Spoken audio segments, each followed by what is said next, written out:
박형주 구조팀장 역시 잊혀지지 않는 아픔이 있습니다.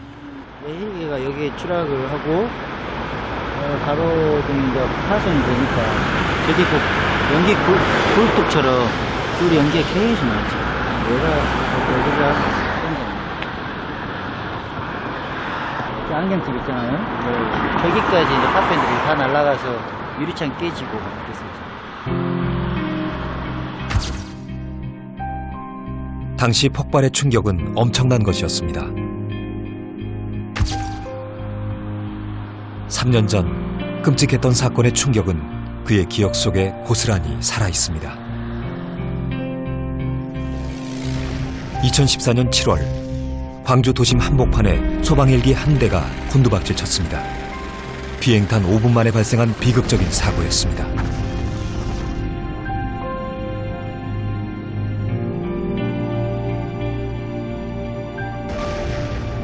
탑승자 5명 전원이 그 자리에서 사망했고 헬기 역시 강한 폭발에 형체도 없이 사라졌습니다. 세월호 수색 지원을 나갔던 특수구조단 소속 소방 헬기였습니다.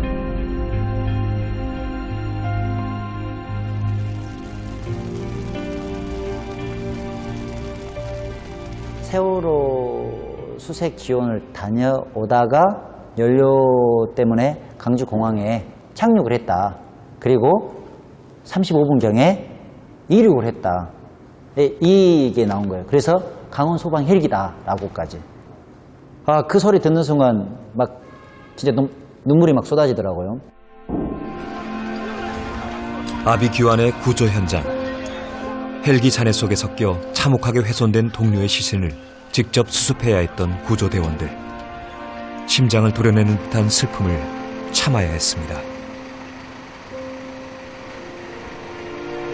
거의 한 50%는 훼손됐고요. 한 30-40%의 그 부분만 이렇게 남아있더라고요. 어느 한 가정에 아빠이고 가장이지 않습니까? 그리고 아들이고, 그리고 남편이고, 이 피부 조직 하나라도 온전하게 그들 가족 품에 가야 된다. 그런 생각에 이게 눈물인지 빗물인지 모를 정도로 거기 현장에 참여했던 우리 구조대원들 서로 울면서 작업했습니다. 근데 정말 너무나도 끔찍하고 그분들의 그 고열에 의해서 신체 일부가 탔던 그 내음새가 지금도 제 몸에서 나는 것 같고 제 손에 그 냄새가 나는 것 같아요. 왜 이러한 현장과 이러한 고통을 나에게 주는가. 저 정말 하나님도 원망스럽고 제 자신도 원망스러웠어요. 헬기는 마지막 추락하는 순간까지도 아파트와 학교를 피해 인적이 뜸한 풀밭을 향해 떨어졌습니다. 인명피해를 막기 위한 소방대원의 마지막 선택이었던 것입니다. 마지막으로 조종사가 조종관을 안 넣고 손이 이렇게 잡고 있는 그 모습을 봤을 때 시민들을 피해서 착륙을 하지 않을까 이렇게 생각이 되더라고요. 좀 안타깝고 어떤 내리에는 참 우리 동료라는 생각에 내가 저 상황에서 죽는 거하고 똑같은 느낌을 많이 받았습니다.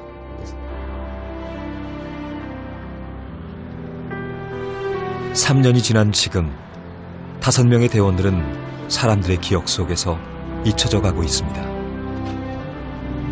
학생들이 써놓은 작은 리본만이 그날의 아픔과 그들의 희생정신을 기억하고 있을 뿐입니다. 생각 많이 나죠. 이게 될 수 있으면 이쪽 잘 안 오죠.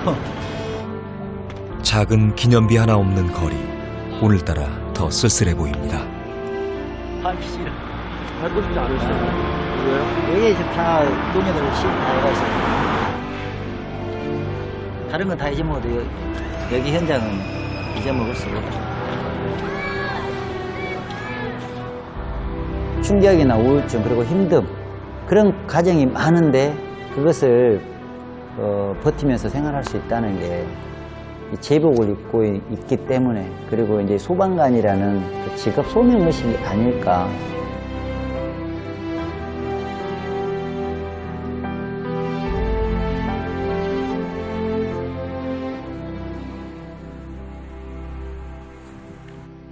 오늘도 소방대원들은 달립니다. 교통사고를 당한 환자, 재빨리 안전조치를 취하는 구조대원들. 저 파란불이 가는 데 이 사람 저 확 달려들어서 저 피하다가 앞에 부딪혔어요. 이 사람 부딪혔어요, 차에? 예. 다행히 생명엔 지장이 없는 부상이었습니다. 언제나 또 누구에게나 일어날 수 있는 사고들. 생명을 지키기 위해 동분서주하는 소방대원들이 없었다면 어땠을까요? 경인로 쪽에 계신 거죠? 또 다른 출동. 공양공전이에요 또? 위치를 계속해서 번복하는 신고자. 저희 구급차 보여요? 사이렌 소리 들려요? 드디어 신고자를 어렵게 찾아냈습니다.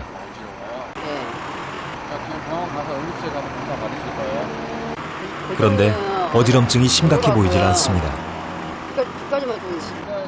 집으로 데려다 달라는 황당한 부탁. 그래도 안전을 위해 차에 태웁니다. 그래서 아픈 사람들 응급실에 모셔다 드려서 적절한 치료를 받을 수 있게 하는 차가 우리 구급차예요. 되게 가셔갖고 또 어디가 불편하시거나 아프시거나 그러시면 다시 119에 신고하셔서 그때는 정말 응급실 가서 진료를 받으셔야 돼요. 그래서 찾아갈 수 있겠어요? 그래도 이런 상황은 웃으며 넘길 수 있습니다. 현장에 가자마자 안녕하세요 119 구급대원입니다 라고 말씀드리면서 고개를 숙이는 순간 주먹이 날라와서 얼굴 한 대 맞은 적이 있습니다.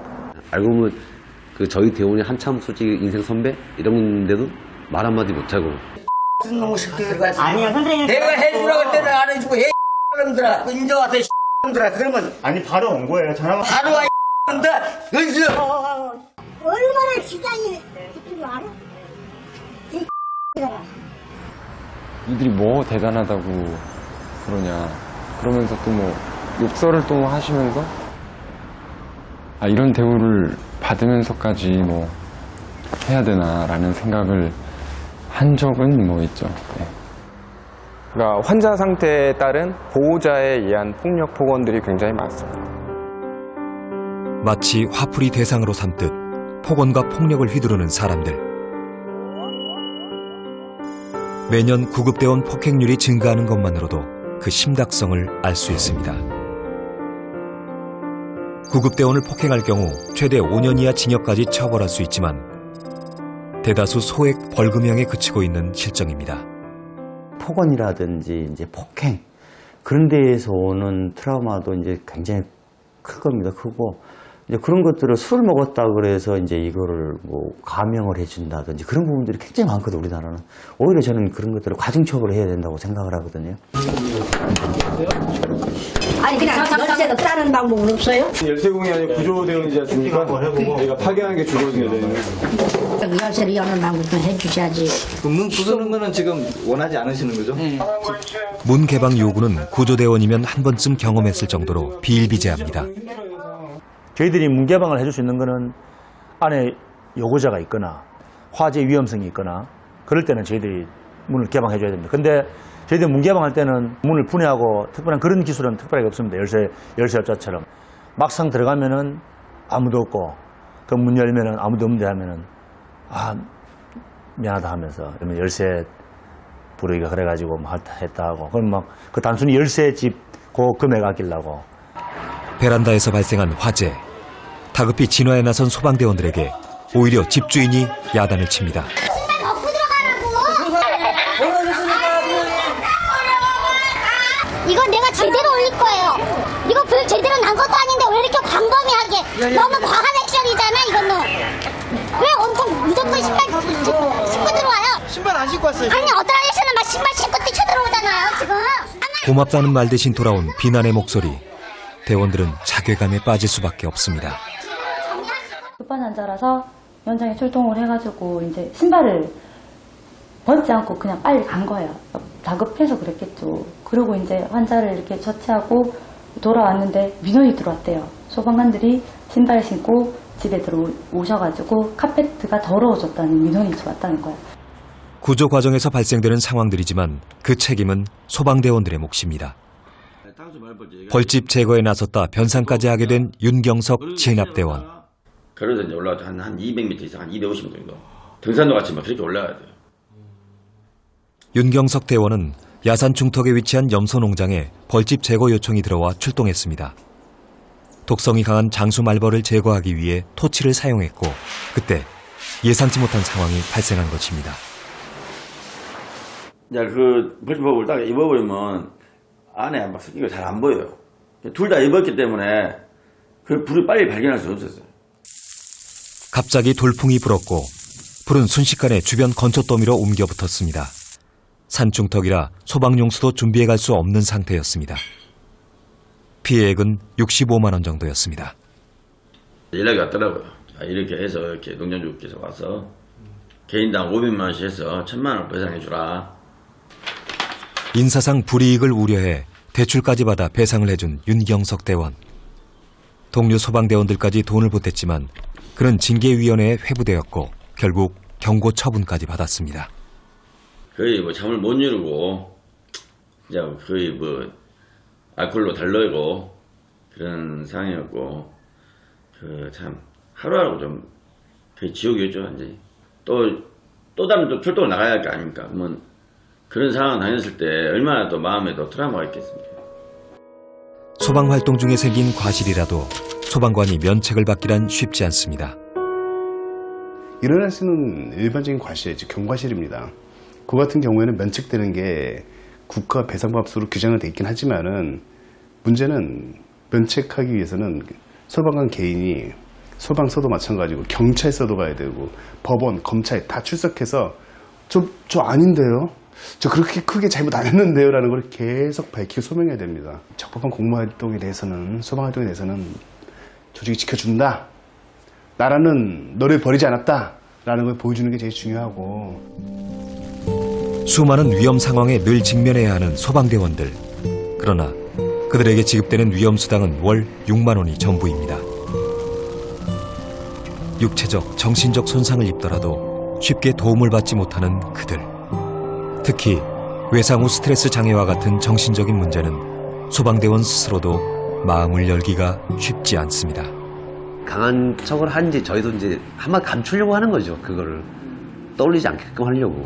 내가 남들 앞에서 그런 약한 모습 보이면 누굴 도와줄 수 있고 누굴 위해 일할 수 있나. 소방관들이 당연히 남들을 위해 희생하고 봉사해야 되니까 그런 약한 모습 보인다는 걸 그거 자체가 잘못된 생각이라고 많이 아시는 것 같아요. 소방서라는 조직이 남자다운 조직? 좀 이렇게 강해 보여야 되는 조직, 그런 조직이잖아요. 그러니까 뭔가 그런 얘기를 입 밖으로 꺼내는 순간 좀 내가 좀 나약해 보여지는 것 같고. 정신적인 이상을 앓고 있다는 거를 알리고 싶은 사람은 없을 거라고 거의 생각을 하거든요. 그거를 앓고 있다 그래서 내가 당장 휴직을 내거나 어떤 병원에 가서 한두 달 치료를 받는다? 그것도 사실 굉장히 어려운 부분이 있습니다. 왜 그러냐면 원체 인원이 부족하다 보니까 그 시간을 내서 간다는 자체가 동료한테도 일단 부담이 되고 본인 스스로도 그런 동료들한테 그런 짐을 안기고 싶지 않은 부분이 있기 때문에 이런 것들이 밖으로 표출이 될 수 없는 부분들도 굉장히 있다고 보여집니다. 뜨거운 열정과 인내, 그리고 희생정신이 없다면 해낼 수 없는 일. 오늘도 소방대원들은 태극마크를 달고 구조 현장에 나가는 것을 가장 자랑스럽게 생각합니다. 구조해드렸는데 나중에 그분이 뭐 우리 사무실로 오시든지 뭐 감사 편지라도 보내든지 할 때 그때는 제가 참 이 일을 하길 참 잘했구나 싶죠. 고맙습니다 아니면 뭐 수고하십니다 이런 한마디를 해주세요. 근데 솔직히 그게 제일 뿌듯해요. 너무 고맙다 그렇게 말 들었을 때 좀 뿌듯함이 있죠. 네. 이곳엔 소방대원과 특별한 인연을 가진 분이 있습니다. 한쪽 팔을 잃은 정옥심 씨. 만약 소방대원이 아니었다면 그녀는 한쪽 팔뿐 아니라 목숨을 잃었을지도 모릅니다. 생명을 건져준 은인이요, 은인. 생명을 건져준 사람이요. 그 생명의 은인은 다름 아닌 박형주 구조팀장이었습니다. 바쁘게 사셨겠네요. 시간이 날 때면 한 번씩 들려 안부를 전한다는 박형주 팀장. 지금에서야 서로 웃으며 말할 수 있지만 사고 당시를 생각하면 아찔하기만 합니다. 그 반죽을 하면 이제 가래떡이 이렇게 나오지 않습니까? 밀어 넣는 과정 중에 이 손이 딸려 들어갔어요. 스크루에 감아가지고 상안부까지 들어갔습니다. 그래서 그 반죽을 넣는 그 케이스가 한 1m, 그 사방 1m, 1m씩 됩니다. 끝에 보면은 자동 압박이 되어 있는 상태지 않습니까? 자동 압박. 이거를 해체를 하면은 과다 출혈로 인해서 이분이 사망할 수도 있겠다는 그 생각이 딱 들더라고요. 그래서 기계를 통째로 들고 수술대로 향한 박형주 팀장. 수술과 동시에 해체 작업을 진행하면서 환자를 살렸습니다. 꼭 살려내겠다는 강한 의지가 만든 결과였습니다. 소방대원들은 이렇게 늘 기적을 만들기 위해 달립니다. 고맙습니다, 감사합니다 이런 말을 많이 사용을 하고 우리 대원들끼리는 평상시에도 미안하다, 죄송합니다 그 얘기를 더 많이 하죠. 지난 11월 3일 소방의 날 기념식에 참석한 문재인 대통령의 특별한 기념사가 있었습니다. 위험한 작업과 참혹한 소방관들의 처우 개선을 위해 국가가 나서겠다는 내용이었습니다. 10명 중 7명이 건강 이상 판정을 받았습니다. 정신적 트라우마로 인한 자살자가 순직자보다 더 많은 실정입니다. 소방관들의 신체적 정신적 피해를 예방하고 치유할 수 있는 복합치유센터의 설립을 차질 없이 추진하겠습니다. 수십 년째 제자리 걸음이었던 소방 공무원들에 대한 처우 개선. 이제 정말 달라질 수 있을까요? 국립 대전현충원 소방관 묘역에서는 성난정 화재로 순직한 고 이영우, 고 이호연 소방관의 추모식이 진행되었습니다. 대원들 모두 가슴속 깊이 그들을 묻습니다. 다시는 누군가 죽어서 기억되는 일이 없길 그들은 간절히 기도합니다.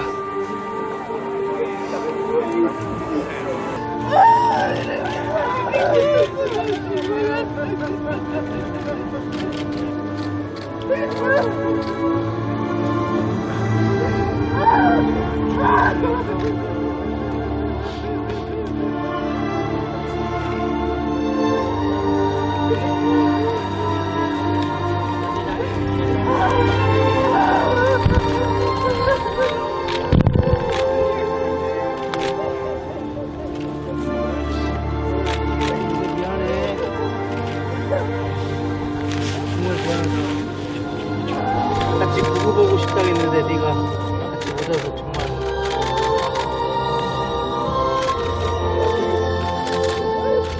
정말 미안하다.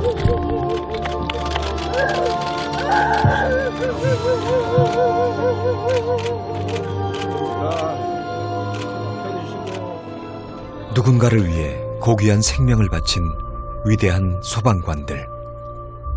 그들의 보이지 않는 상처를 이제 우리는 살펴보아야 할 때입니다. 다시는 이런 비극적 슬픔이 반복되지 않길. 또 그들의 희생정신이 트라우마가 되지 않도록 이제 국민이, 국가가 그 해답을 만들어 주어야 하지 않을까요?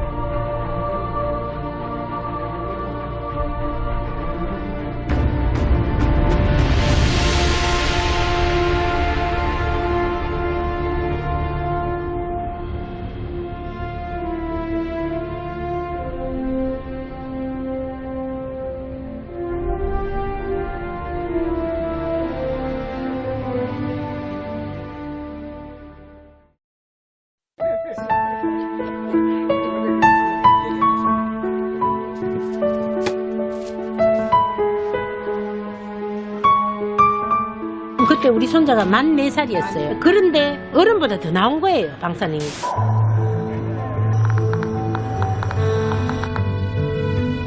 원자력 공학 박사님들의 눈물이 많냐고. 방사능이 기준치거든요. 원자력 옆에 내가 그 애를 데리고 산다는 게 책임이야. 그건 우리 책임이라고. 저도 갑상선 암이었죠. 암 수술을 했는 거죠. 암 발병 한 1년 전에 했어요.